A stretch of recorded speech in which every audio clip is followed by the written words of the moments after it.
I think right now, just with the way the market is, everything is so high that the younger generations can't afford to buy these houses that are $300,000, $400,000 homes.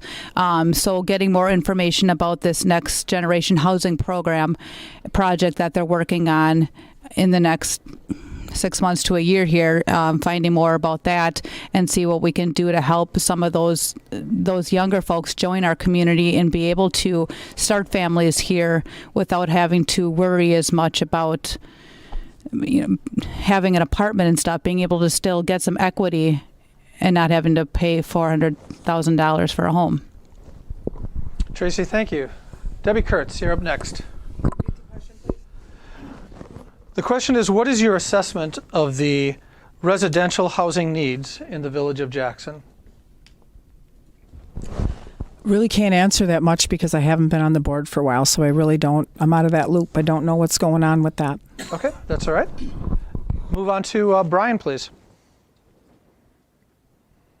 Obviously, this question is in my wheelhouse because it is what I do for a living. We have a very dire need for affordable housing, not only in the village of Jackson, but in Washington County and beyond. A few months back, I was able to MC an event that was the next generation housing kickoff event up at Fair Park that was put on by the county. The county is currently looking at ways that we can have more affordable homes for maybe not only that first-time home buyer, but we may have baby boomers that are coming out of houses looking to go into different houses.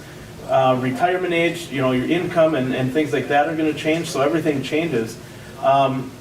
We have a very nice opportunity right now, and we'll see how this all pans out, but there is some village-owned land, which is part of a TID district there right now, that may be a prime spot for this affordable housing to take place.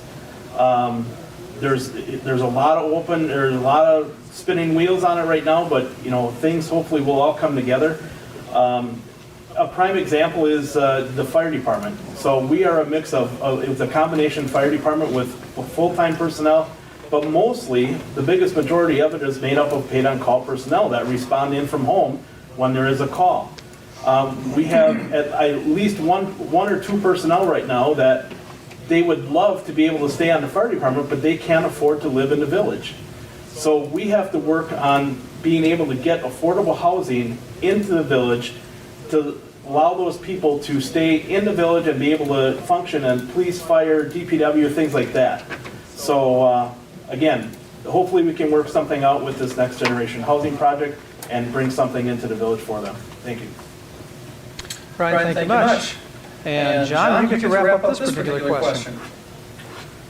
I think as a community we need a balance of single-family homes, of apartments, of condos, the single-family homes, the smaller homes to the larger homes.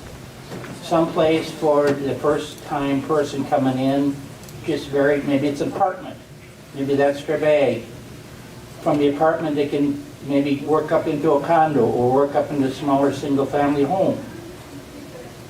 As if the community offers that to them, there's a reason for them to stay around, especially if they're working in the community.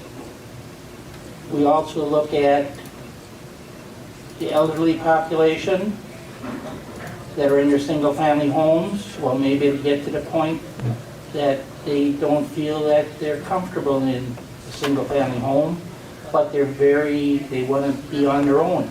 Well, a condo is probably a perfect solution for them. I don't see them going back into an apartment, but going into a condo. So these are the people that we want to retain here also. And I think by giving this mix, it's going to help our businesses to pick up people in the village. It's going to help the industry that we have going. We have a lot of industry going that's looking for a lot of people. And if we can give to people a place to stay, it'll give them a chance also to work in the village. John, thank you very much.